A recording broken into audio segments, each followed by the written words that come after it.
coincidence. Thank you all so much for joining us here tonight. I feel so privileged to be here in this space with you all, to share in similar missions and to continue to create safe spaces and equality for everyone in the LGBTQ community, both young and not so young. It's been an interesting, I'm talking about me actually, it's been an interesting experience stepping into the world of activism and advocacy.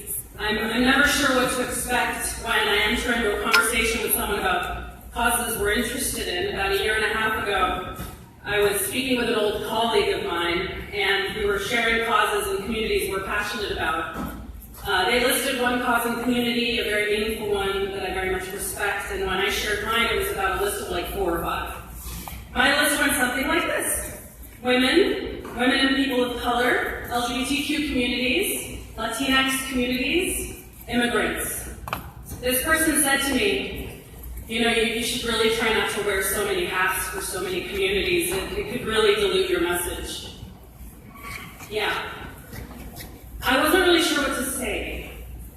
Wearing hats? Dilute my message? You mean my message of love, of equality for all? A message reminding people that inclusion in LGBTQ spaces doesn't just look like lots of different faces, but includes training every person in that organization to be culturally competent, because there's no one way to be LGBTQ. That message? For equal opportunity and pay for all, for equal access to education, housing, health care for all, that message? The truth is, I don't consider the work I do for the causes and communities I love an act of putting a hat on and then taking it off. In fact, these aren't hats at all. They're called intersectionalities.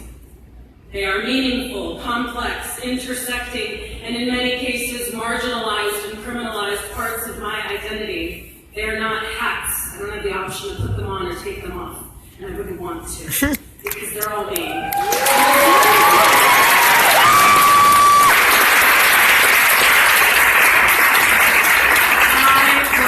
Born this way: woman and person of color, queer, bisexual, Latinx, Mexican, Irish, American, and immigrant. And I am proud of every piece of my story that converges in the intersections that make me who I am. Like my dear friend Wilson Cruz, I refuse to be part of my identity at the threshold of any space I walk into ever again. My intersections have allowed me the privilege of navigating many spaces, conversations, communities, and terrains, and I could not be more grateful for or more proud of them. So thank you, Cyndi Lauper, and thank you to Colors Fund for giving me the opportunity this past year and a half to work together and learn from one another. Thank you for showing me that creating a world in which we can all be our truest selves is possible. Ending homelessness among our LGBTQ youth is possible. Thank you to the Colors Fund for showing us that embracing our youth, allowing their voices to glory, is a huge part of what it means to create truly safe spaces. So thank you.